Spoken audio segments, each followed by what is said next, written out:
उधमपुर और कठुआ के जंगलों में सुरक्षा बलों और आतंकवादियों के बीच मुठभेड़ जारी है। सूत्रों के मुताबिक 3 आतंकवादी घिरे हुए हैं और सुरक्षा बल उन्हें पकड़ने के प्रयास कर रहे हैं। इलाके की घेराबंदी कर तलाशी अभियान तेज कर दिया गया है। पाकिस्तान अपनी नापाक हरकत से बाज नहीं आ रहा है। जम्मू के अखनूर इलाके में पाकिस्तान की तरफ से गोलीबारी हुई है, जिसमें बीएसएफ का एक जवान घायल हो गया। इस हमले के बाद सेना हाई अलर्ट पर है। पीआरओ बीएसएफ जम्मू के अनुसार गोलीबारी की घटना बीती रात 2:35 के करीब हुई। पुंछ हवेली से भाजपा उम्मीदवार चौधरी अब्दुल गनी के समर्थन में वरिष्ठ नेता और कार्यकर्ता मैदान में उतरे। घर घर प्रचार करते हुए उन्होंने भाजपा को वोट देने की अपील की और स्थानीय लोगों की समस्याएं सुनकर समाधान का आश्वासन दिया। चुनाव प्रचार में राजेश रैना, गुरदीप सिंह खालसा, अंचल शर्मा और अन्य नेता भी शामिल रहे। पूर्व मंत्री और विधायक उस्मान माजिद का बयान, एनसी कांग्रेस गठबंधन ने घाटी को हमेशा कुछ न कुछ खोने पर मजबूर किया।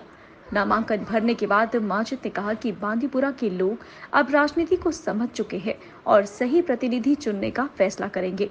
उन्होंने 1987 जैसी स्थिति की आशंका जताई और कहा कि इंजीनियर रशीद की जमानत से मुख्यधारा पार्टियों के वोट प्रभावित नहीं होंगे। नगरोटा विधानसभा से एनसी के उम्मीदवार जोगेंद्र सिंह काकू ने भरा नामांकन। विशाल रैली के साथ किया प्रचार शुरू। कन्या पूजन कर घर से निकले काकू का हजारों समर्थकों ने जगह जगह स्वागत किया। काकू ने कहा कि वे स्थानीय प्रत्याशी हैं और सरपंच व डीडीसी रहते हुए हमेशा लोगों की सेवा की है। उन्होंने विश्वास जताया कि इस बार जम्मू कश्मीर में एनसी की सरकार बनेगी। इंजीनियर रशीद की जमानत जनता की सेवा के लिए नहीं, वोट बटोरने के लिए मिली है। उमर अब्दुल्ला का बयान, उन्होंने कहा कि अगर लोग जम्मू कश्मीर में बीजेपी की सरकार चाहते हैं तो एआईपी, पीसी और अपनी पार्टी को वोट दें। बारामूला के लोगों के लिए चिंता जताते हुए उमर ने कहा कि चुनाव के बाद रशीद को फिर से तिहाड़ भेजा जाएगा।